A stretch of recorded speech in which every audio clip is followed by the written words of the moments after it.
दोस्तों, आप सभी को दीपावली की ढेर सारी बधाई और शुभकामनाएं। मैं प्रभु राम से प्रार्थना करता हूं कि इस दिवाली आपके जीवन में अनेकानेक खुशियां ले आएं और जब आप अगली दिवाली मनाएं तो आप आर्थिक रूप से स्वतंत्र रहें ताकि आप अपने जीवन को अपनी शर्तों पर जी सकें।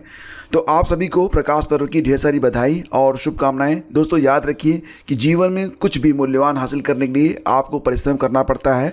आपको अपनी आदतों पर ही सबसे पहले संतुलन स्थापित करना पड़ता है। भगवान राम का जो जीवन है वो इस बात का प्रतीक है और हमें यही संदेश देता है कि हमें संसाधनों की नहीं, दृढ़ संकल्प की आवश्यकता होती है और यही दृढ़ संकल्प आपको एक दिन पूरी दुनिया में पूजनीय बना देते हैं, आपको आदरणीय बना देते हैं। तो आप सभी को हैप्पी दिवाली, ढेर सारी शुभकामनाएं। दीपावली का संदेश बस यही होता है कि रोशनी करते जाइए, अंधेरा अपने आप दूर होता चला जाएगा। तो दिन प्रतिदिन आप सफलता की सीढ़ियों को चढ़ें, यही शुभकामनाएं। चलिए शुरू करते हैं आज की दैनिक रोजगार समाचार। आज की तारीख 31 अक्टूबर है। तो फ्रेंड्स, खबर है कि 1 नवंबर को भी प्रदेश में घोषित हुआ है सार्वजनिक अवकाश, यानी कि उत्तर प्रदेश में अब 1 नवंबर को भी छुट्टी रहने वाली है। प्रदेश सरकार ने 1 नवंबर को दिवाली का सार्वजनिक अवकाश घोषित कर दिया है और दिवाली 31 अक्टूबर को है। कुछ जगहों पर इसे 1 नवंबर को भी मनाने की बात चल रही है, जो कि पूर्व में 1 नवंबर को सरकारी कार्यालय और माध्यमिक विद्यालय खुले हुए थे। इसी बीच बुधवार को सरकार ने 1 नवंबर को दीपावली का सार्वजनिक अवकाश घोषित कर दिया है। तो चलो, अच्छी बात है कि अब जो छुट्टियां हैं वो लगातार आपकी चलती रहेंगी 3 तारीख तक। और इस पर एक शर्त लगाई गई है कि अवकाश 1 नवंबर को तो मिल गया है, लेकिन शर्त ये है कि अब 9 नवंबर शनिवार को शासकीय कार्यालय सामान्य कार्य दिवस की भांति खुले रहेंगे। तो इसके बदले अब 9 नवंबर को जो कल वाला काम रहेगा ना, 1 नवंबर वाला, वो 9 नवंबर को पूरा किया जाएगा। अब दीपावली, गोवर्धन पूजा, भैया दूज आदि को लेकर 31 अक्टूबर से 3 नवंबर तक सरकारी कार्यालय बंद रहेंगे। और देखो, यहाँ पर नवोदय विद्यालय समिति की ओर से यह एक नोटिस जारी की गई है। कहा गया है कि कक्षा 9 और 11 के लिए ऑनलाइन आवेदन जमा करने की अंतिम तिथि बढ़ा दी गई है। तो कक्षा 9 और 11 में सत्र 2025-26 में रिक्त सीटों के लिए चयन परीक्षा के माध्यम से प्रवेश के लिए ऑनलाइन पंजीकरण की जो तिथि है वो बढ़ाई गई है। ऑनलाइन आवेदन जमा करने की लास्ट डेट 9 नवंबर तक बढ़ा दी गई है और जो उम्मीदवार हैं वो, ये लिंक है कक्षा 9 के लिए, ये लिंक मैं आपको डिस्क्रिप्शन में डाल दूंगा, और कक्षा 11 के लिए, इन दोनों लिंक पर जाकर जो है अपना पंजीकरण कर सकते हैं। और ये नोटिस आज के अखबारों में भी प्रकाशित की गई है। और रही बात स्टाफ नर्स परीक्षा में, तो अभ्यर्थियों से अधिक पद कोई स्पर्धा ही नहीं है। तो इसके बारे में जानकारी यहाँ पर मिल गई है। हालांकि परीक्षा से पहले घटा दिए गए थे 180 पद। उत्तर प्रदेश लोक सेवा आयोग ने स्टाफ नर्स आयुर्वेद की 300 पदों पर भर्ती के लिए विज्ञापन जारी किया था, लेकिन न्यायालय के आदेश के अनुपालन में आयोग ने 6 सितंबर 2024 को शुद्धि पत्र जारी करते हुए पदों की संख्या घटाकर 180 कर दी थी, जिसमें 162 पद महिला वर्ग और 18 पद पुरुष वर्ग के बाकी रह गए। तो आयोग की ओर से बताया गया कि इलाहाबाद हाईकोर्ट की लखनऊ खंडपीठ ने दाखिल याचिका पर पारित आदेश के तहत 11 अक्टूबर 2023 के विज्ञापन पर रोक लगा दी गई, जिसके क्रम में शासन ने 180 रिक्तियों का संशोधित अध्याचन आयोग को प्रेषित करते हुए चयन संबंधी प्रक्रिया पूरी करने की अपेक्षा की थी। तो पदों की संख्या यहाँ पर 180 है। यूपीपीएससी ने बुधवार को स्टाफ नर्स आयुर्वेद पुरुष महिला प्रारंभिक परीक्षा 2023 का परिणाम घोषित कर दिया है और कुल 180 पदों के मुकाबले कुल केवल 97 अभ्यर्थियों को ही सफल घोषित किया गया है। मतलब पद ज़्यादा हैं, सफल घोषित अभ्यर्थी ही कम है। तो स्टाफ नर्स के 180 पदों के मुकाबले कुल 97 अभ्यर्थियों को ही मुख्य परीक्षा में शामिल करने के लिए यहाँ पर परिणाम जारी किया गया है। ऐसे में मुख्य परीक्षा में शामिल होने जा रहे अभ्यर्थियों के बीच अब कोई प्रतिस्पर्धा नहीं है। अगर वो कट ऑफ को क्लियर कर लेते हैं तो निश्चित रूप से उनका चयन कर लिया जाएगा। तो आयोग के सचिव अशोक कुमार के अनुसार न्यूनतम अर्हता अंक धारित करने वाले अभ्यर्थियों को ही मुख्य परीक्षा के लिए सफल घोषित किया गया। इसका मतलब यह है कि प्रारंभिक परीक्षा में शामिल 98% अभ्यर्थी न्यूनतम अर्हता अंक भी प्राप्त नहीं कर सके। देखो, ये कितनी बड़ी विडंबना है कि जो न्यूनतम अर्हता अंक होता है उसको भी अभ्यर्थी प्राप्त नहीं कर पा रहे हैं। और आपने देखा होगा कि बहुत बड़ी संख्या में लोग जो है ये डिमांड रखते हैं कि भर्ती नहीं आ रही। पिछली बार जब एलटी ग्रेड की भर्ती हुई थी उसमें भी फ्रेंड्स आप लोगों ने देखा होगा कि एलटी ग्रेड में भी बहुत सारे जो पद थे वो रिक्त चले गए थे और उसकी जो मुख्य वजह थी वो यही बताई गई थी कि बहुत सारे विषयों में जो अभ्यर्थी थे वो जो कट ऑफ लगाई गई थी, यानी कि qualifying mark, minimum qualifying mark, उसको क्रॉस नहीं कर पाए थे। तो बात यहाँ पर भर्तियों की नहीं होती है।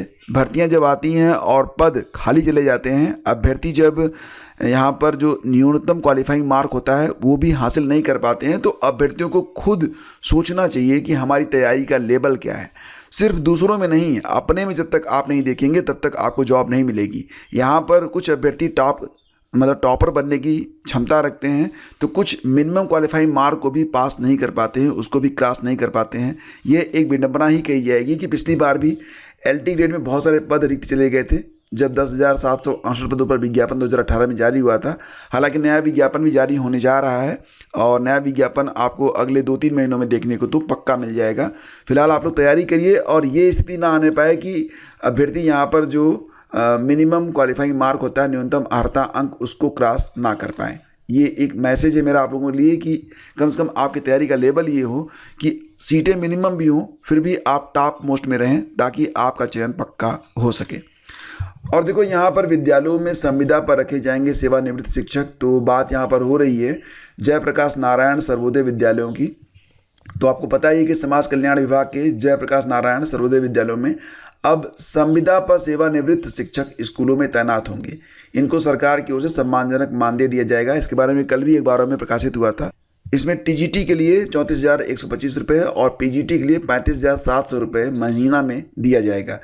और फ्रेंड्स, आपको ये भी पता है कि पूरे उत्तर प्रदेश में बहुत सारे ऐसे विद्यालय हैं जहाँ पर अभी फ़िलहाल जो जयप्रकाश नारायण सर्वोदय विद्यालयों से संबंधित हैं, तो वहाँ पर शिक्षकों की कमी है और यहाँ पर अब ऐसे शिक्षकों की नियुक्ति की जा रही है जो कि रिटायर हो चुके हैं, सेवानिवृत्त हो चुके हैं। और इसे विडंबना ही मैं कहूँगा, क्योंकि बहुत सारे बच्चे अभी हैं जो कि इस पद के लिए जो है लगातार संघर्ष कर रहे हैं, प्रयास कर रहे हैं। फिलहाल आगे बढ़ते हैं और UPPSC की परीक्षाओं के लिए 18,76,000 OTR हो चुके हैं।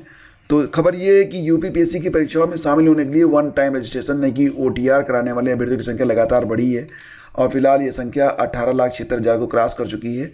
देखो, दिवाली के बाद एक नया विज्ञापन जो है आयोग जारी करने वाला है और ये विज्ञापन होगा सम्मिलित राज्य अभियंत्रण सेवा भर्ती का। और ये विज्ञापन बिल्कुल तैयार है, दिवाली बाद इसे कभी भी जो है जारी किया जाएगा और इसमें लगभग 250 पद रहेंगे। तो अभ्यर्थी इसके लिए भी लगातार जो OTR की प्रक्रिया है उसको पूरी कर रहे हैं। बीच में OTR में कुछ दिक्कत भी आ रही थी, ईमेल पर जो ID आती है, मतलब जो आपका OTP आती है, वो आ नहीं पा रही थी। तो यहाँ पर एक संशोधन किया गया कि केवल मोबाइल फ़ोन पर ही जो OTP मिल रही है उसी से आप OTR को पूरा कर लें और बाद में अपना ईमेल ID भी वेरीफाई कर लेंगे जब ये मतलब सिस्टम सही हो जाएगा। उसके बाद फिलहाल अभी ये जो विज्ञापन जारी होने वाला है दिवाली बाद आएगा। 250 पद रहेंगे और इसके लिए OTR की प्रक्रिया फिलहाल चल रही है और OTR करने वालों की कुल संख्या अब लगभग यहाँ पर अगर आप देखें तो लगभग 19 लाख के आसपास पहुँच चुकी है। बहुत बड़ी संख्या में अभ्यर्थियों ने UPPSC में अपनी OTR की प्रक्रिया पूरी कर ली है।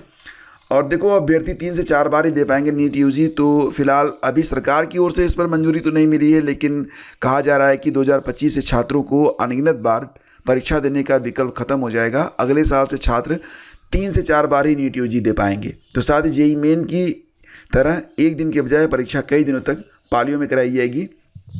NTA सुधार समिति ने पहली रिपोर्ट में जानकारी दी है। NTA की जो रिपोर्ट आई उसमें ये कहा गया है कि जो सरकार है उससे अनुरोध किया जाएगा कि अभ्यर्थी 3 से 4 बार ही नीट UG दे सकें, अनगिनत बार नहीं। हालांकि सरकार ने अभी इस पर कोई निर्णय नहीं लिया है। तो ये खबर यहाँ पर है। और सूत्रों के मुताबिक सुधार समिति ने CUET UGC नेट समेत अन्य प्रवेश और प्रतियोगी परीक्षाओं को कंप्यूटर आधारित OMR हाइब्रिड मोड से कराने का सुझाव भी दिया हुआ है। तो फ्रेंड्स, ये थी आज की पूरी न्यूज अपडेट। और देखो, करंट अफेयर पर आपको एक विशेष छूट चल रही है।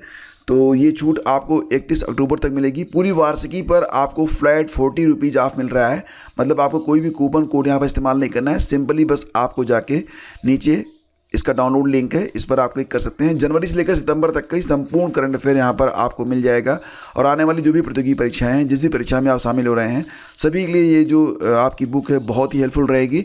और यहाँ पर अगर आप इस बुक से अपने करंट अफेयर पढ़ते हैं तो निश्चित रूप से आपको फ़ायदा ये मिलेगा कि आपका जो स्टैटिक है, रिलेटेड जो स्टैटिक होता है, वो भी आपका तैयार होता चला जाएगा।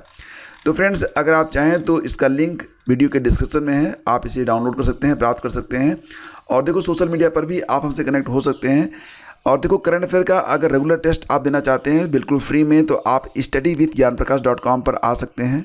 studyvithgyanprakash.com पर आने के बाद फ्रेंड्स, आप यहाँ पर करंट अफेयर पर आप क्लिक कर दीजिएगा। इसके बाद आपको एक सबसे ऊपर ही लिंक मिल जाएगा, अक्टूबर का जो क्विज है इस पर आप क्लिक करेंगे और यहाँ पर आपको डेली करंट अफेयर के क्विज मिल जाएंगे। यहाँ पर आप देखो प्रश्नों को बहुत आसानी से लगा सकते हैं।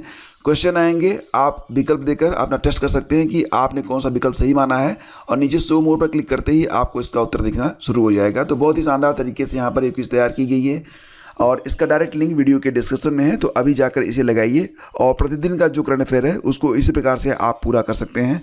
पूरे महीने का करंट अफेयर आप यहाँ पर लगा सकते हैं। Thank you. Please do like and share.